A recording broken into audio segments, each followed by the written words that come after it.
la reunión del pueblo de Dios en su segunda venida. Versículo 27. Y entonces enviará a los ángeles y reunirá a sus escogidos de los cuatro vientos, desde el extremo de la tierra hasta el extremo del cielo.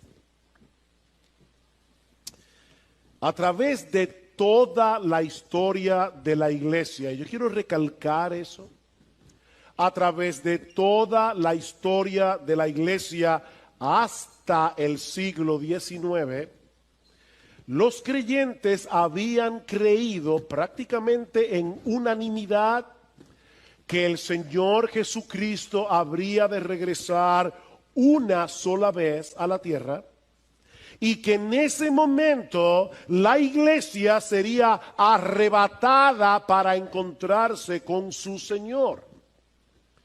Repito, esa había sido la creencia de la iglesia a través de toda su historia. Pero en el siglo XIX surgió una creencia nueva que luego vendría a ser muy popular debido a la proliferación de una Biblia anotada por un abogado y pastor llamado Ciro Ingerson Scofield, publicada en el año 1909, y que sostenía la postura de una venida de Cristo en dos partes. Una secreta antes del inicio de una tribulación que según esta creencia duraría 7 años, y una pública inmediatamente después de esa tribulación. En esa primera parte de la segunda venida, la parte secreta, la iglesia sería arrebatada para no pasar por la gran tribulación, mientras que en la segunda etapa de la segunda venida habría de ocurrir todo lo que hemos estudiado hoy en el discurso del Monte de los Olivos. Según esta posición teológica, conocida como rapto pretribulacional, los elegidos de los que se habla en el versículo 27 son los judíos que supuestamente se van a convertir durante ese periodo de tribulación. Esta creencia ha venido a ser tan popular que incluso ya se han filmado varias películas con este tema. Hollywood siempre trata de sacarle partido a las cosas sensacionalistas. Una de esas películas se filmó en el año 2015, titulada Dejados Atrás, protagonizada nada más y nada menos que por Nicolas Cage, un actor de Hollywood sumamente conocido. Ahora, de nuevo quiero volver a decir lo que decía al principio. Mis hermanos, yo no quiero generar controversias innecesarias con este mensaje, y mucho menos ser ofensivo con todos aquellos que creen en una segunda venida en dos etapas y en un rapto pre-tribulacional. De hecho, nosotros mismos venimos de esa tradición, eso creía nuestra iglesia hace muchos años atrás, porque eso fue lo que aprendimos en la iglesia donde conocimos al Señor hace 40 años. Sin embargo, creemos que la evidencia del Nuevo Testamento apunta hacia la segunda venida como un solo evento en el que la iglesia, formada por judíos y gentiles que han creído en Cristo, saldrán al encuentro de su Señor, mientras que los incrédulos recibirán juicio y condenación. Yo les decía al principio, por favor, sopesen los argumentos bíblicos sin prejuicios. Una doctrina no es falsa por ser novedosa, de la misma manera que una doctrina no es verdadera por ser antigua. Una doctrina es verdadera por ser bíblica. Ahora, cuando hay una doctrina que sale nueva, y esta doctrina del rapto pretribulacional es relativamente nueva, nosotros tenemos que preguntarnos, ¿realmente durante 19 siglos nadie en la iglesia vio esto? Hermanos, ¿qué nos enseña la Biblia? Bueno, yo quiero, por favor, que vayan conmigo en sus Biblias a varios textos bíblicos. Quiero ser tranquilo, lento, quiero que lo veamos. Yo sé que este estudio ha sido muy, ¿cómo puedo decirlo? Muy académico. Pero es que hace mucho que no hablamos de este tema. Y yo necesito que ustedes lo vean. Mateo capítulo 13. Mateo capítulo 13. Recuerden lo que estoy tratando de demostrar. Estoy tratando de demostrar que Cristo viene una sola vez, por segunda vez. Y que es en esa segunda venida que la iglesia será arrebatada y los impíos serán destruidos. En Mateo, capítulo 13, el Señor está explicando a los discípulos la parábola de la cizaña y el trigo. Escuchen la interpretación de Jesús, versículo 37. Respondiendo él les dijo, porque los discípulos le dijeron, Señor, explícanos la parábola de la cizaña del campo. Respondiendo él dijo, el que siembra la buena semilla es el Hijo del Hombre. El campo es el mundo, no la iglesia. Yo no sé cuántas veces yo he oído personas diciendo, en la iglesia hay trigo y hay cizaña. Y es verdad que en la iglesia a veces hay trigo y hay cizaña, pero este pasaje no está hablando de eso. Este pasaje está hablando de que a pesar de que Cristo ya inauguró su reino cuando vino la primera vez, murió en una cruz, ascendió a los cielos y se sentó a la diestra del Padre, Él ya está reinando. Ese reino ya fue inaugurado, pero no ha sido aún consumado. Y es por eso que todavía en su reino hay cizaña. Dice, el campo es el mundo. La buena semilla son los hijos del reino. Las cizañas son los hijos del maligno. Y el enemigo que la sembró es el diablo. La siega es el fin del mundo. Y los segadores son los ángeles. Mateo 24, Marcos 13. Por tanto, así como la cizaña se recoge y se quema en el fuego, de la misma manera será en el fin del mundo. El Hijo del Hombre enviará a sus ángeles y recogerán de su reino a todos los que son piedra de tropiezo, a los que hacen iniquidad, y los echarán en el horno de fuego. Allí será el llanto y el crujir de dientes. Entonces los justos resplandecerán como el sol en el reino de su Padre. Mis hermanos, ¿cuándo sucederá eso? En el fin del mundo. Cuando nuestro Señor Jesucristo regrese en gloria. Los malos serán recogidos de su reino y los justos también serán recogidos por los ángeles del cielo para reinar con Cristo por los siglos de los siglos. Primera Tesalonicenses capítulo 4.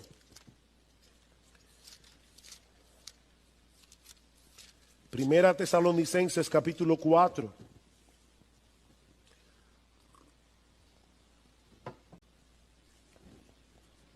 Alguien publicó un video por ahí diciendo que yo no creía en el arrebatamiento. Y hasta hereje me llamaron. Bueno, aprovecho para decir, yo creo en el arrebatamiento de la iglesia.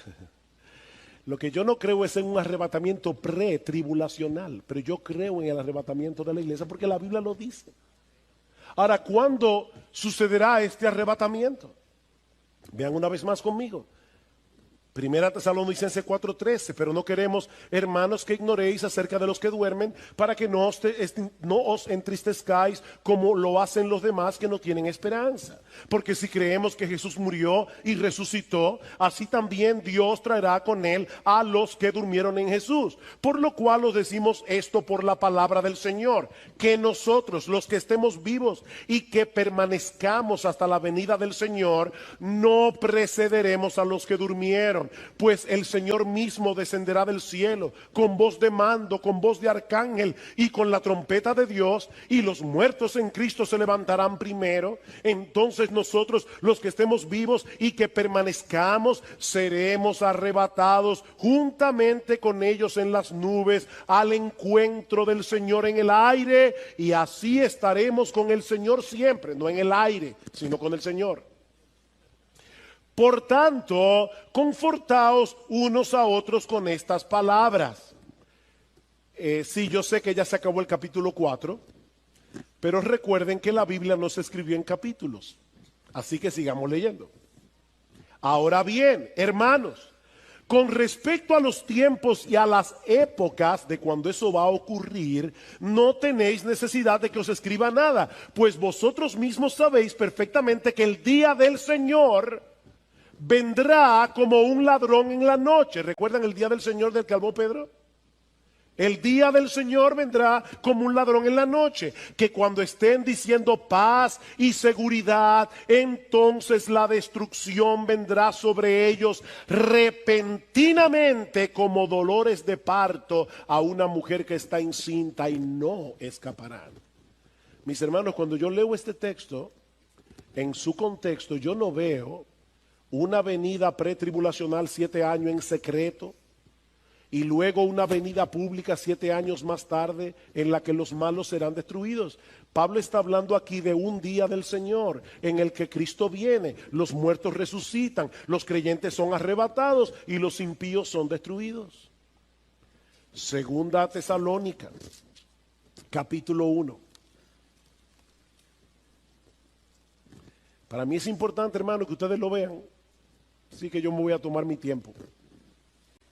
Segunda Tesalonicenses capítulo 1, versículo 6. Porque después de todo es justo delante de Dios retribuir con aflicción a los que os afligen y daros alivio a vosotros que sois afligidos, y también a nosotros cuando el Señor Jesús sea revelado desde el cielo con sus poderosos ángeles en llama de fuego. ¿Ven ustedes, hermanos? Jesús viene y dice Pablo, Él le dará alivio a los creyentes y los impíos serán destruidos. Versículo 8.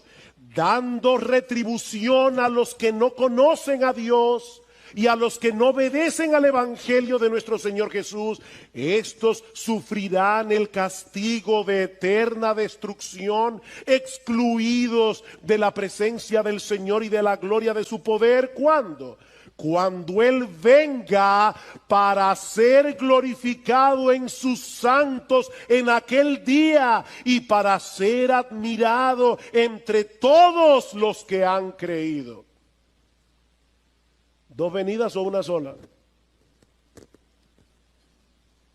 Dice, el día que el Señor venga, los impíos serán destruidos y Él será admirado por sus santos, aquellos que han creído. Pero no se detiene allí, capítulo 2.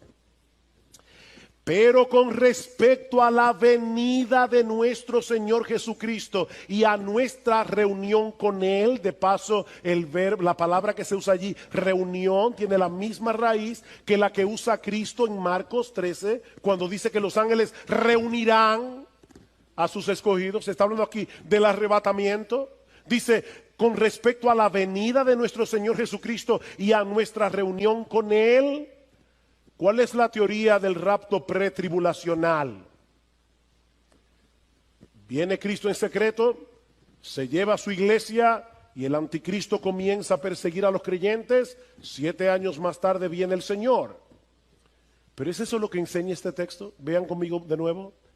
Con respecto a la venida de nuestro Señor Jesucristo y a nuestra reunión con Él, os rogamos, hermanos, que no seáis sacudidos fácilmente en vuestro modo de pensar, ni os alarméis, ni por espíritu, ni por palabra, ni por carta, como si fuera de nosotros, en el sentido de que el día del Señor ha llegado. Que nadie os engañe en ninguna manera, porque no vendrá sin que primero venga la apostasía y sea revelado el hombre de pecado, el hijo de perdición. Pablo dice, Cristo no vendrá hasta que eso suceda. Y dice en el versículo 8, y entonces será revelado ese inicuo a quien el Señor matará con el espíritu de su boca y destruirá con el resplandor de su venida. Vuelvo y repito, mis hermanos, no quiero ofender a los que han creído y creen en una venida de Cristo en dos etapas y en un rapto pretribulacional, pero mis hermanos, lo que yo veo en la Biblia, en el Nuevo Testamento, es que Cristo viene una sola vez. Los suyos serán arrebatados y vienen con Cristo a una tierra nueva y a un cielo nuevo, cuando ya los impíos hayan sido completamente destruidos. Esto encaja perfectamente con la enseñanza del Señor en el discurso del Monte de los Olivos. Cuando nuestro Señor y Salvador regrese en gloria, Él enviará a sus ángeles para que recoja su trigo en el granero y la paja sea quemada en un fuego que nunca se apagará.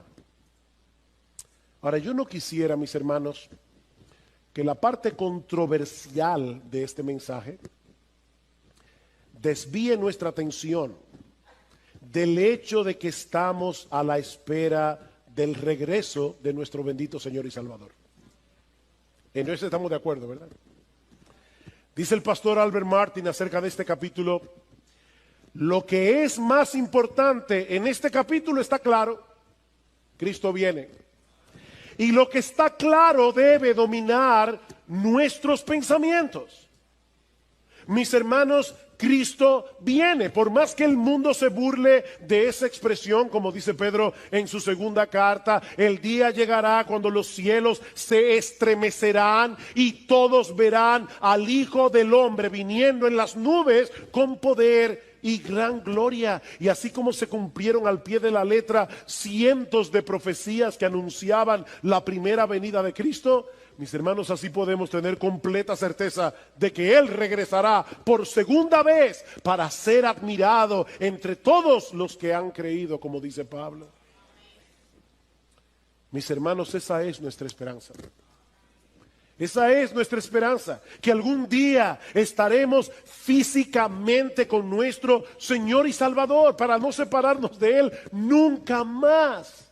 Mis hermanos, nuestra esperanza no es ir al cielo y ver las puertas de perlas y caminar por la calle de oro. No, mis hermanos, nuestra esperanza es estar con Jesús, que en este momento está en el cielo.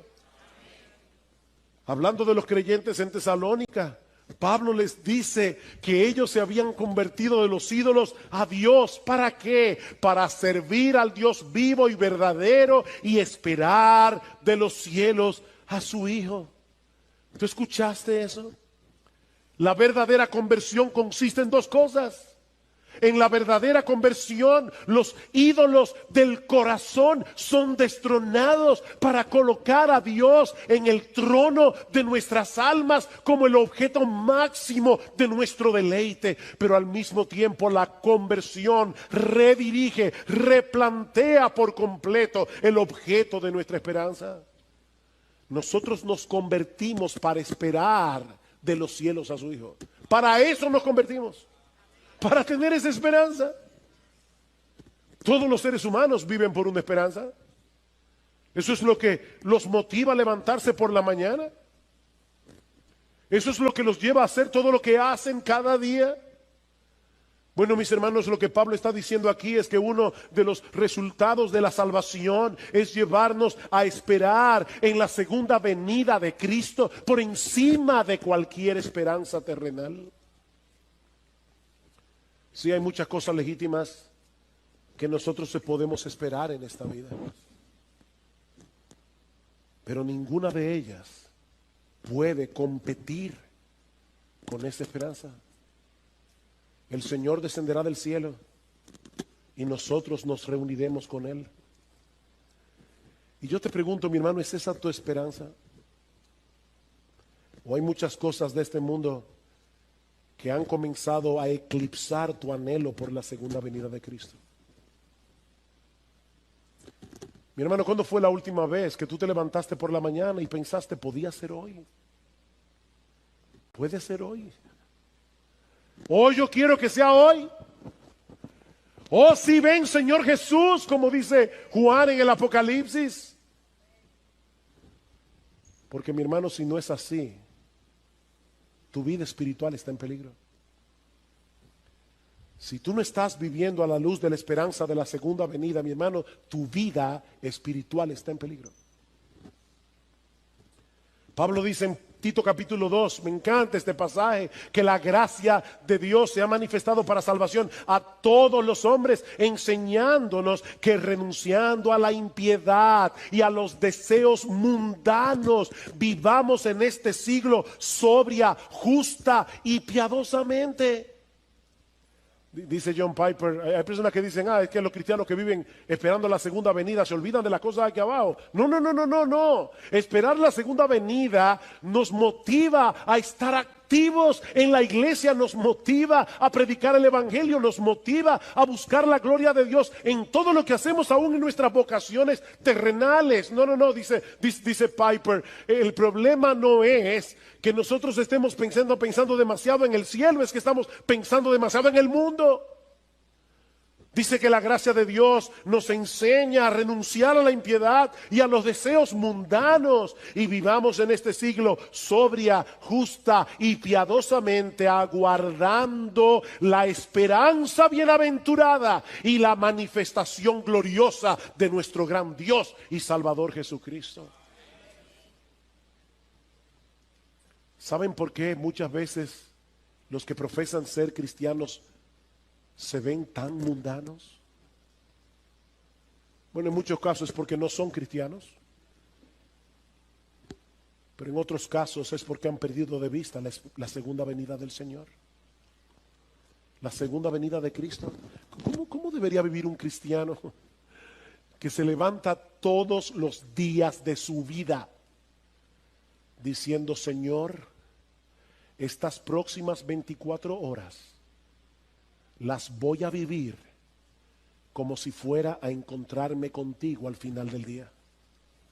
¿Cómo viviría un cristiano? Mis hermanos, ¿por qué el mundo nos atrae tanto?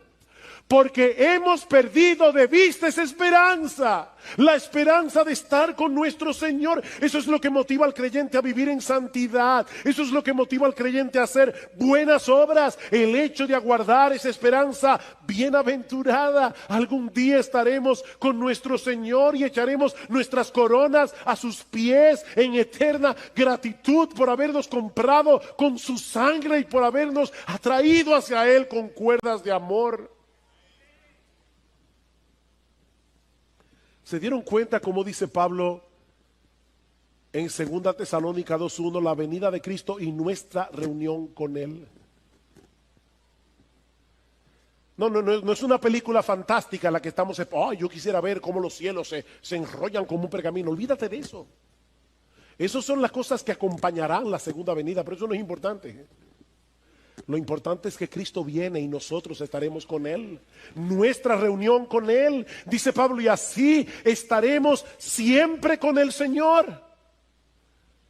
Y añade, alentaos unos a otros con estas palabras. ¿Cuándo fue la última vez, mi hermano, que tú te acercaste a un creyente en aflicción y le dijiste, mi hermano, estoy sufriendo contigo?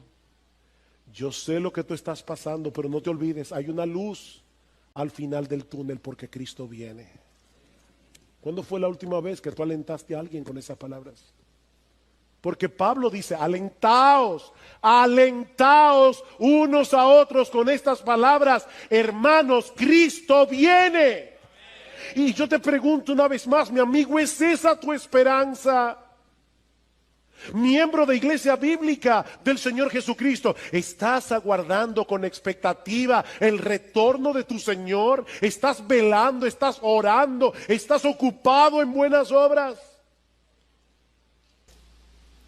Estad preparados. El Señor exhorta a sus discípulos, a los 12 apóstoles que estaban allí, que escucharon originalmente este discurso. El Señor los exhorta a estar alertas en cuanto a la destrucción de Jerusalén.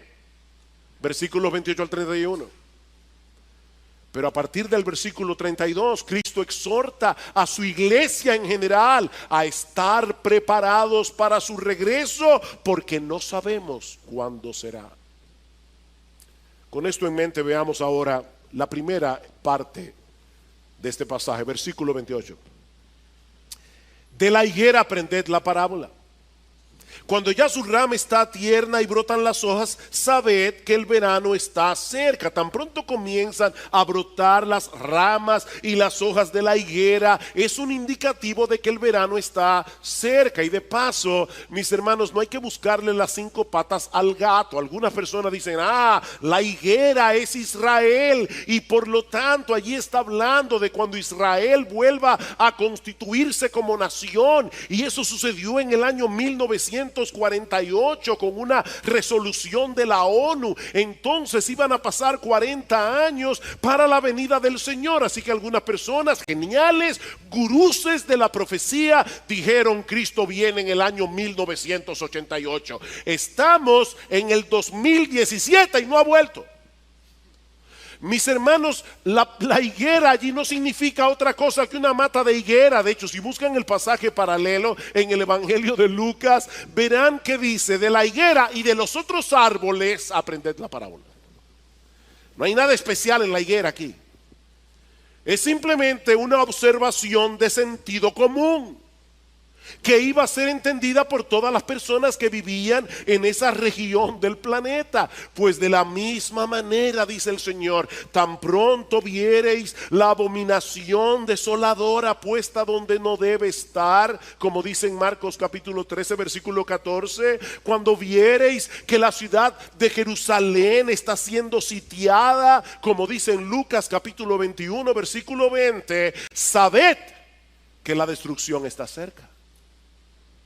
Sabed que la destrucción está cerca. Como decía hace un momento, mis hermanos, esta información era necesaria porque algunos de ellos estarían vivos en ese momento. Versículo 30, de cierto os digo que no pasará esta generación hasta que todo esto acontezca. Y la frase con que se introduce esta declaración, que se traduce en nuestras Biblias como desierto, es la palabra amén.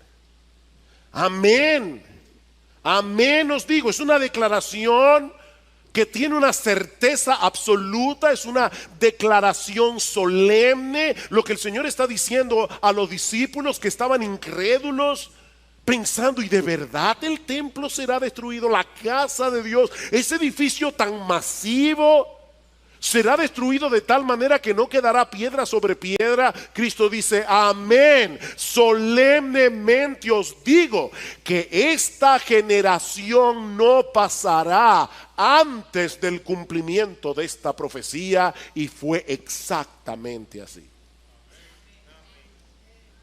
Varios de los apóstoles serían testigos presenciales de esta calamidad que habría de acontecerle a la nación de Israel en el año 70.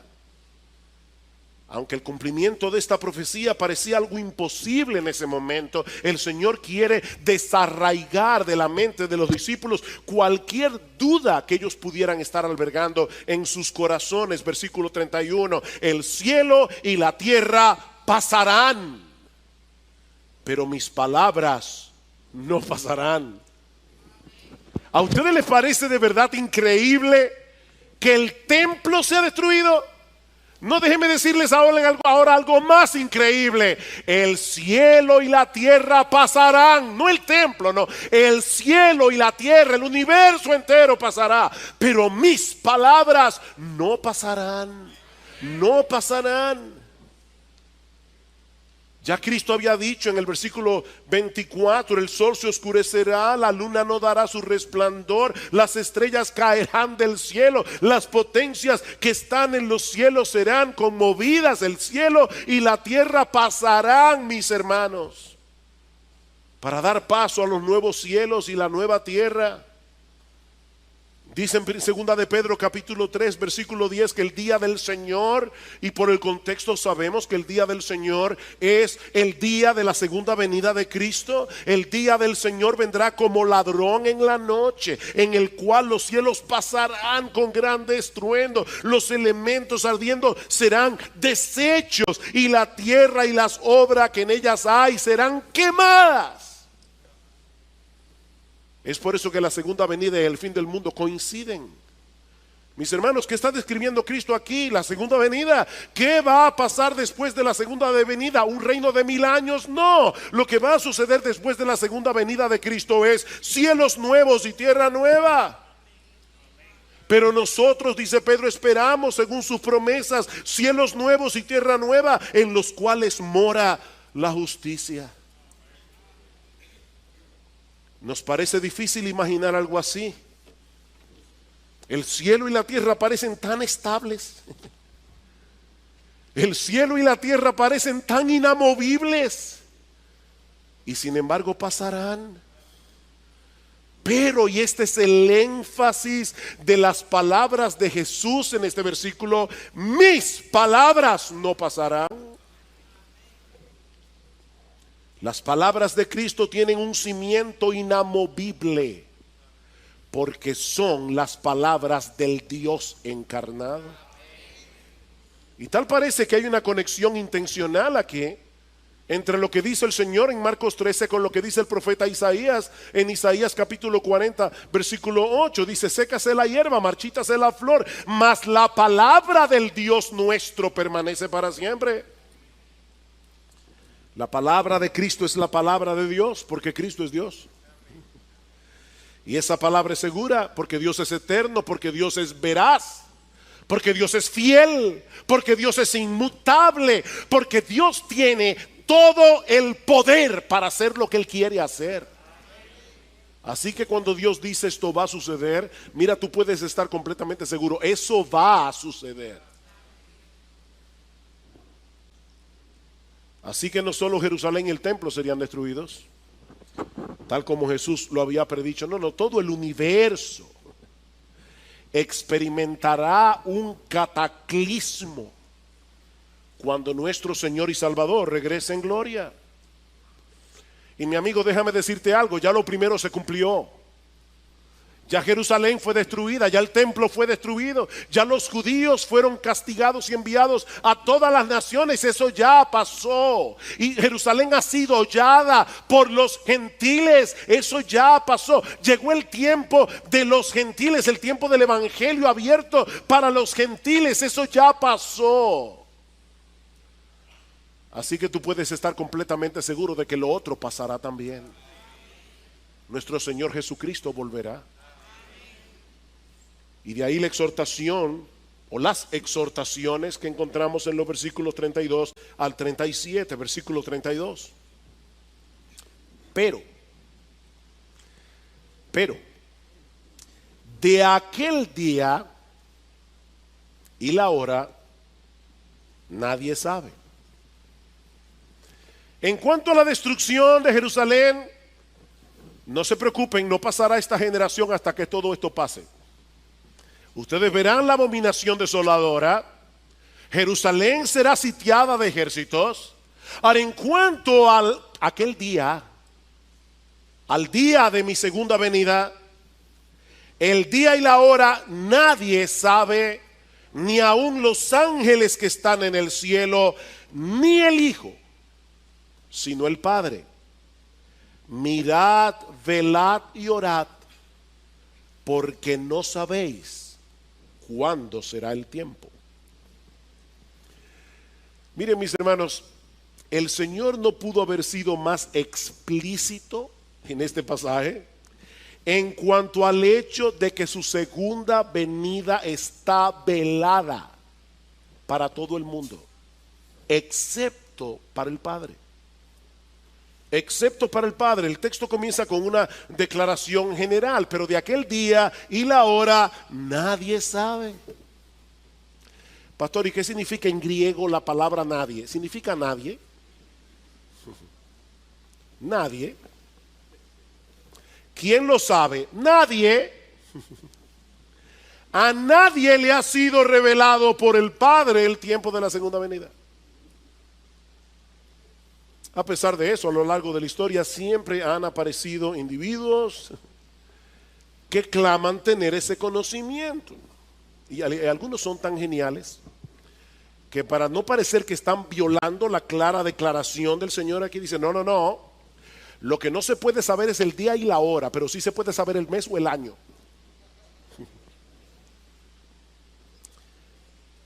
Nadie sabe el tiempo. Ni el día, ni la hora, ni la semana, ni el mes, ni el año. Que eso nadie lo sabe. Nadie lo sabe. Y Cristo da una declaración ahora más particular. Él dice, ni los ángeles lo saben. Nadie lo sabe, ni los ángeles lo saben, aunque ellos van a jugar un papel importante en este evento. Recuerdan lo que dice el Señor en el versículo 27, dice, entonces le enviará a sus ángeles y juntará a sus escogidos de los cuatro vientos, desde el extremo de la tierra hasta el extremo del cielo. Los ángeles tienen una tarea que llevar a cabo durante la segunda venida. Pero ¿saben qué? Yo supongo que los ángeles no usan agenda. Hay muchos de nosotros que tienen agendas. Bueno, si hay una agenda en el cielo, una agenda de los ángeles, la segunda venida está en blanco. En esa agenda solo dice lo que ellos van a hacer en la segunda venida, pero la fecha de la segunda venida en la agenda de los ángeles está en blanco. Ellos no saben cuándo viene Jesús. Pero no solo eso, tampoco los apóstoles lo saben, o lo sabían. Vean el versículo 33, dice, mirad, velad y orad porque no sabéis. ¿Quiénes no sabían? Los apóstoles que estaban escuchando a Jesús. No sabéis cuándo será el tiempo. Versículo 35, velad pues porque no sabéis cuándo vendrá el Señor de la casa. Mis hermanos, los apóstoles que pusieron el fundamento sobre los cuales está edificada la iglesia de Cristo, como dice Pablo en Efesios capítulo 2 versículo 20, los que escribieron el Nuevo Testamento donde están hoy las palabras de Jesús, ellos murieron sin saber el día de la segunda venida. Pero este texto dice algo todavía más sorprendente. Versículo 32. Pero de aquel día y la hora nadie sabe, ni aun los ángeles que están en el cielo, ni el Hijo. Ni el Hijo, sino el Padre. Wow, el Señor acaba de afirmar en el versículo 31 que sus palabras no pasarán. O sea, Él acaba de equiparar sus palabras a las palabras del Padre, pero ahora nos dice en el versículo siguiente que a Él no le fue revelado el tiempo de su segunda venida. ¿Cómo podemos explicar esto? Mis hermanos, esta declaración no debiera ser tropiezo para nadie que acepte la doctrina bíblica de la encarnación, de la segunda persona de la Trinidad. Mis hermanos, cuando Dios el Hijo aceptó la voluntad del Padre de venir a salvarnos, Él tuvo que asumir una naturaleza humana semejante en todo a la nuestra, pero sin pecado.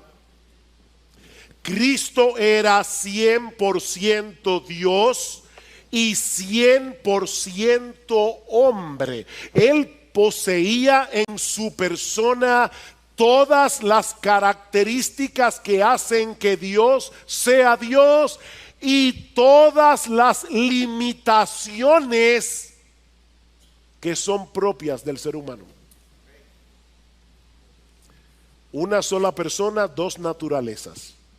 Sin mezcla, sin confusión, Cristo era Dios y era hombre. Eso es un misterio, mis hermanos. Pero eso es lo que se revela claramente en las escrituras del Nuevo Testamento.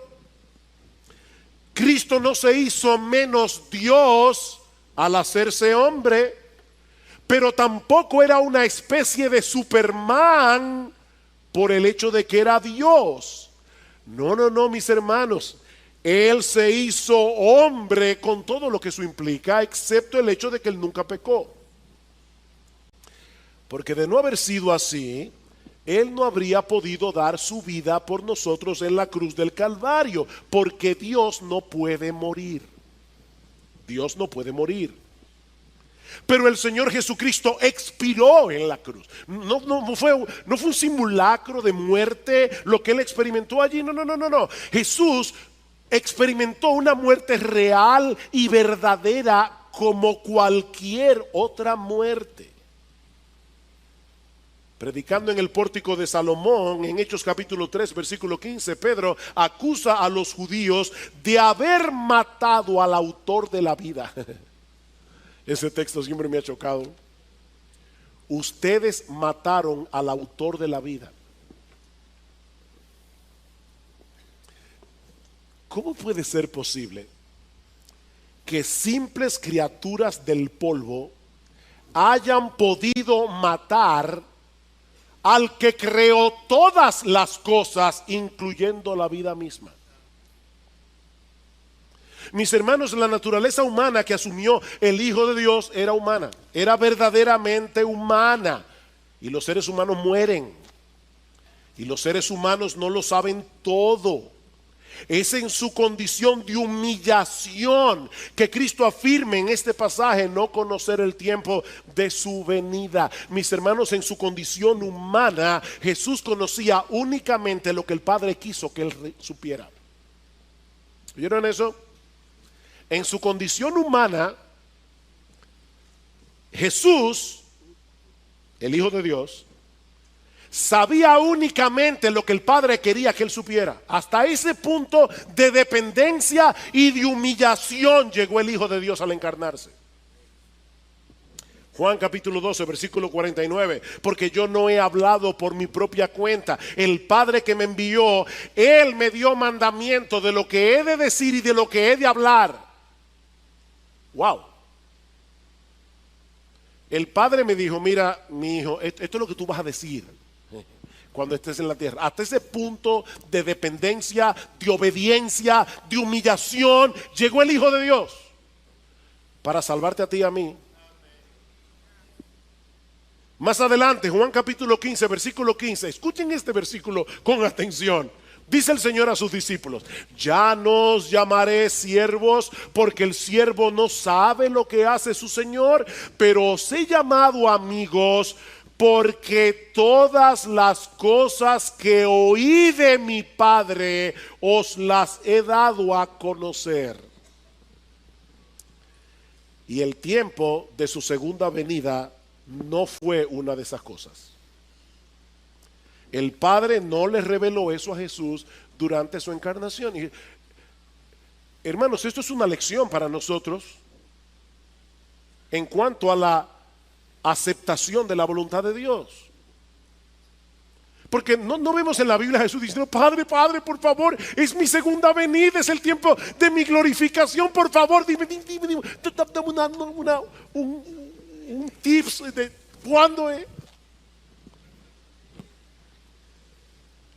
No, el Padre le dijo: tú no tienes por qué saber eso. Y el Señor no tiene problema en decir: yo no lo sé. Como hombre no lo sé. En mi condición de humillación no lo sé. En mi naturaleza humana no lo sé. Ni el Hijo. Ahora, déjenme volver atrás. Hermanos, esta declaración de Jesús no debería ser causa de tropiezo. Esta declaración de Jesús debe ser causa de un asombro reverente. de un asombro irreverente. La segunda persona de la Trinidad se hizo hombre para salvarnos, verdaderamente hombre, con todas las limitaciones de la naturaleza humana, incluyendo la limitación del conocimiento.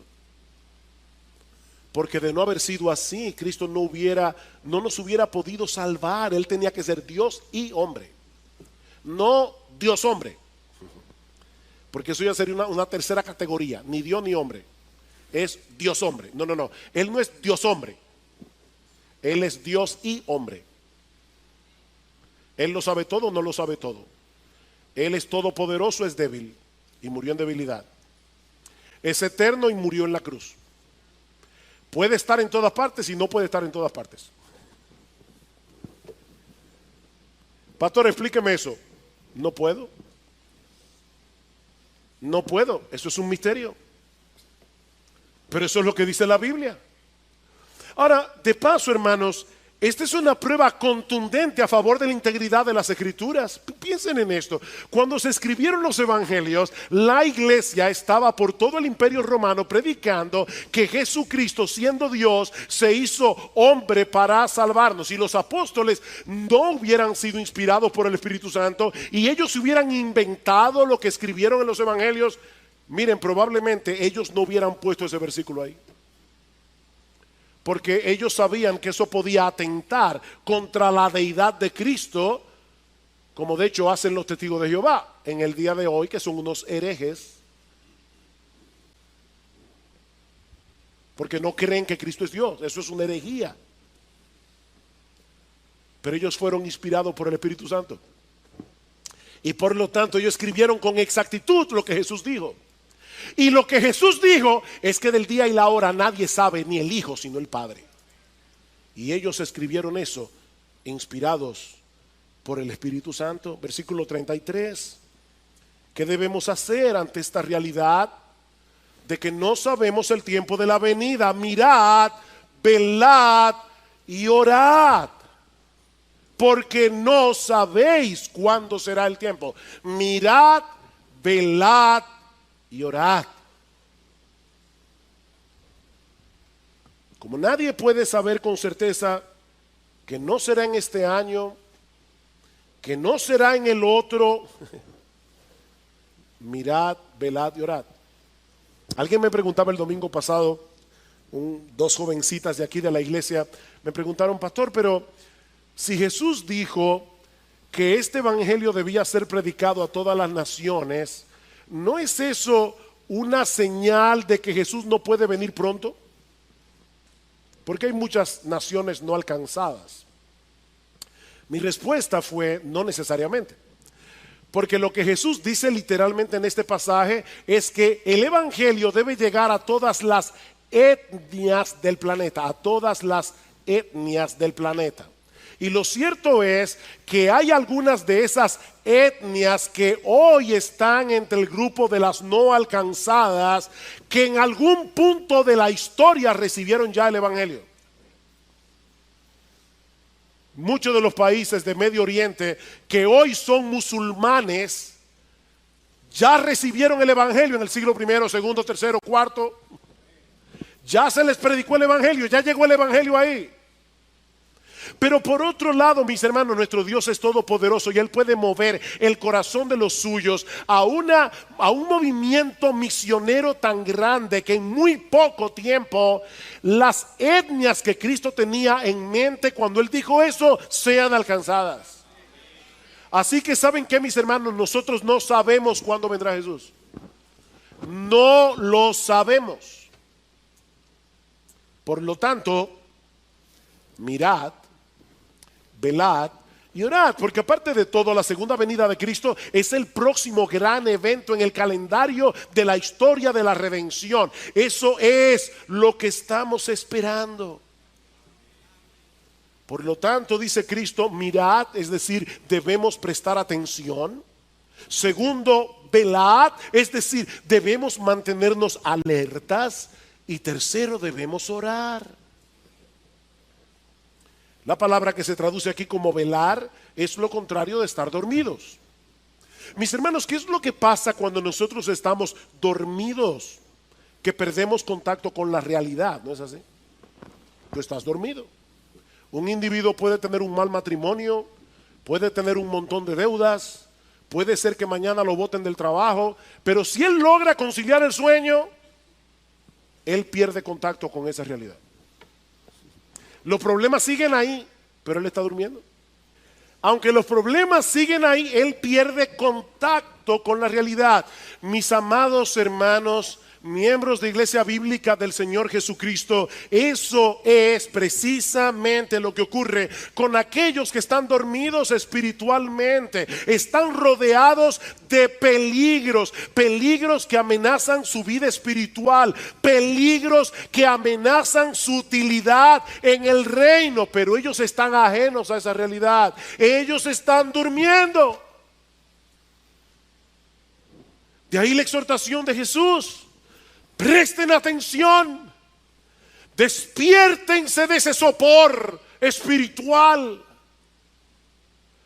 Y es importante, hermanos, notar que estas tres palabras, mirad, velad y orad, están en presente imperativo. ¿Y eso qué significa? Primero, que es una orden, y en segundo lugar, que implican un esfuerzo consciente y constante de nuestra parte. Esto no se hace por inercia. Esto es algo, mi amado hermano, mi amada hermana, que tú y yo tenemos que hacer de manera intencional. Debemos hacer esto de manera intencional. Es por eso que la oración está incluida aquí, porque es imposible evitar las distracciones del mundo si no es en dependencia del Espíritu de Dios. Oren. Oren, mis hermanos. Nosotros debemos vivir a la espera del regreso de nuestro Señor. Nosotros debemos colocar ese evento en letras rojas en todas las páginas de nuestra agenda. Tú tienes una agenda, ponlo ahí en el tope, en letra roja. Cristo viene, Cristo viene, Cristo viene. Todos los días de tu agenda, Cristo viene, y yo estoy aquí para esperar a mi Señor. Versículo 34. Es como el hombre que yéndose lejos dejó su casa y dio autoridad a sus siervos y a cada uno su obra, y al portero mandó que velase. Velad pues, porque no sabéis cuándo vendrá el Señor de la casa, si al anochecer o a la medianoche o al canto del gallo o a la mañana, para que cuando venga de repente no os halle durmiendo. Y lo que a vosotros digo, a todos lo digo: velad. Velad. ¿Se dan cuenta cómo se resaltan aquí las mismas cosas otra vez? No sabemos cuándo viene Jesús y su venida será repentina. ¿Vieron eso?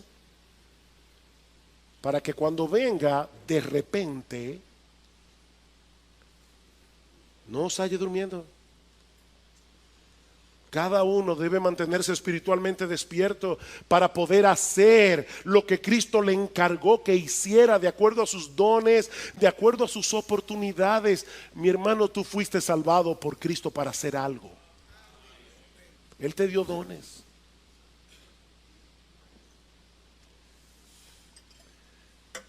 El papá de una hermana de nuestra iglesia tenía una empresa que era vigilada por 2 guardianes nocturnos. Como él no quería que se durmieran, y de paso yo no estoy haciendo aquí un juicio de valor sobre este hecho, pero como él no quería que se durmiera, me contaba esta hermana que su papá instaló un sistema en los 2 extremos del área que ellos debían vigilar. Y ellos tenían que moverse todas las noches y ponchar tarjeta cada 15 minutos.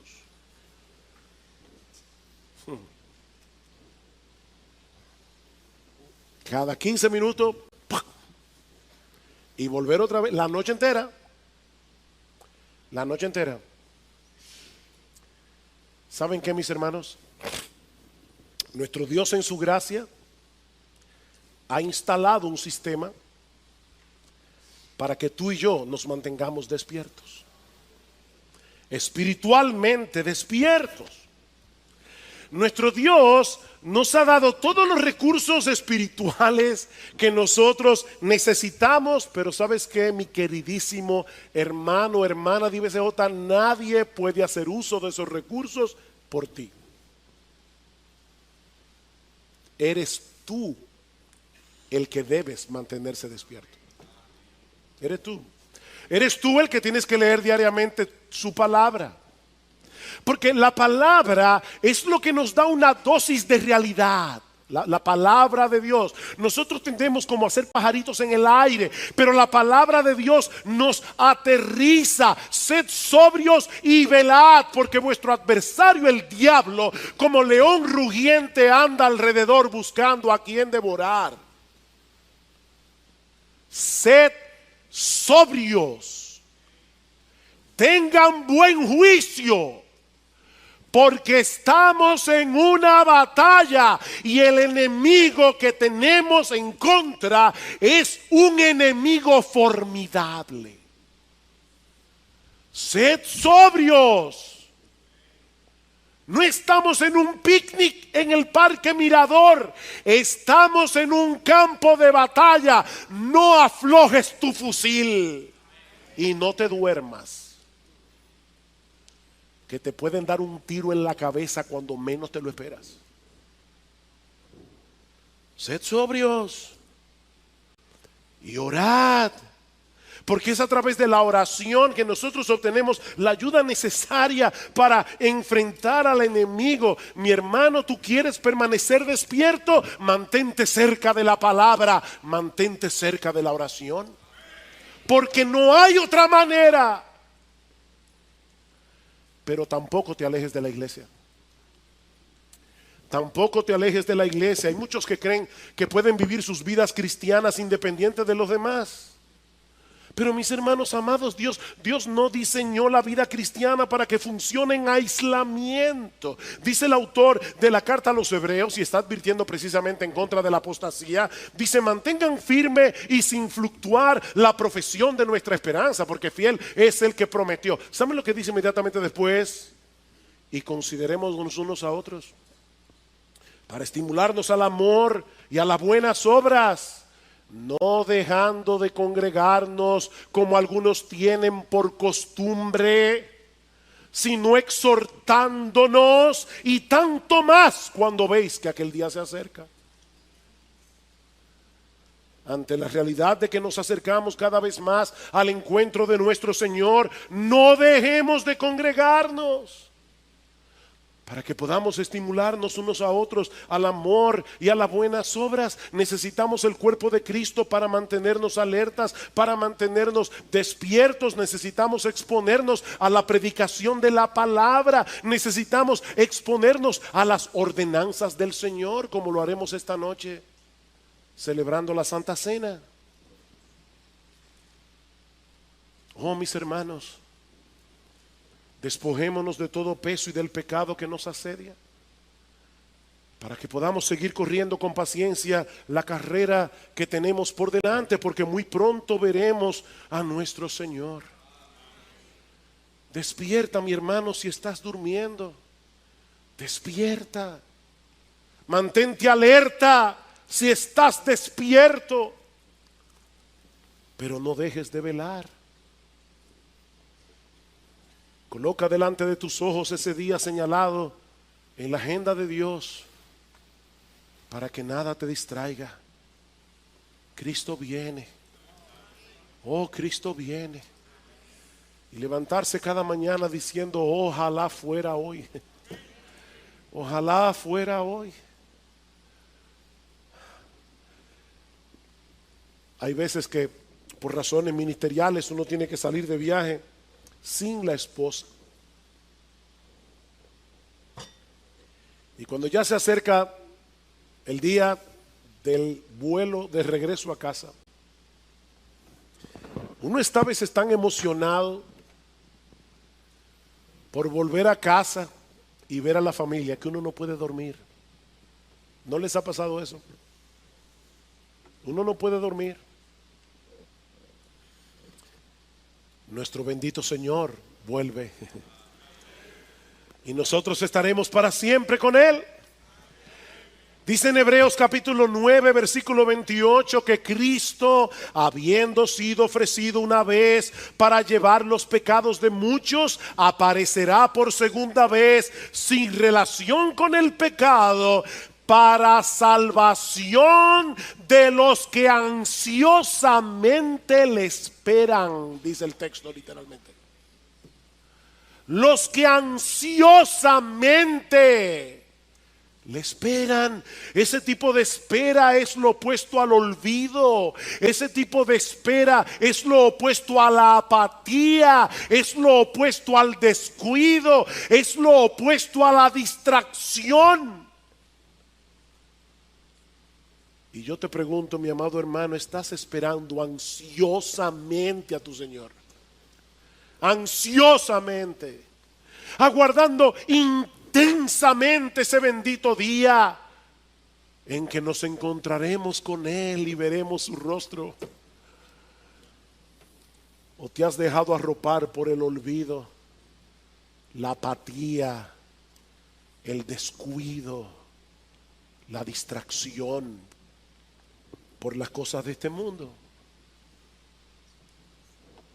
Escucha estas palabras de Pablo en Romanos 13. Y esto conociendo el tiempo, que es ya hora de levantarnos del sueño, porque ahora está más cerca de nosotros nuestra salvación que cuando creímos. La noche está avanzada y se acerca el día. Desechemos pues las obras de las tinieblas y vistámonos las armas de la luz. Andemos de día honestamente, no en glotonerías y borracheras, no en lujurias y lascivias, no en contiendas y envidias, sino vestíos del Señor Jesucristo y no proveáis para los deseos de la carne.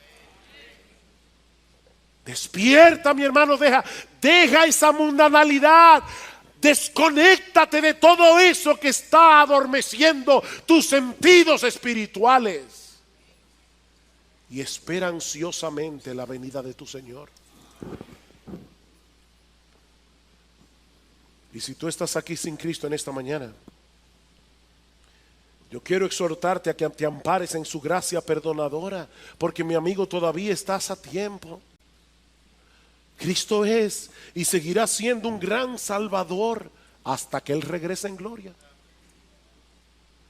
Pero aquellos que sean encontrados impenitentes en el día de su venida, entonces tendrán que comparecer delante de Él, ya no como un Salvador, sino como un juez.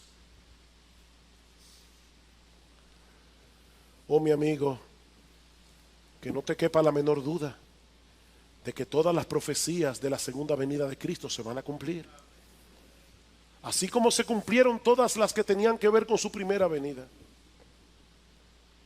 Pero lamentablemente muchos estarán distraídos hasta que sea demasiado tarde. Dice Jesús en Mateo 24: mas como en los días de Noé, así será la venida del Hijo del Hombre. ¿Ven, hermanos? No es una venida secreta, es tan pública como el diluvio, como en los días de Noé. Así será la venida del hombre, porque como en los días antes del diluvio estaban comiendo y bebiendo, casándose y dando en casamiento, nada malo, todo legítimo en sí mismo, pero estaban distraídos en estas cosas hasta el día en que Noé entró en el arca. Y no entendieron hasta que vino el diluvio y se los llevó a todos. Así también será la venida del Hijo del Hombre. Oh, mi amigo, que ese no sea tu caso. Que ese no sea tu caso. Ampárate en esa gracia divina que todavía está disponible para ti.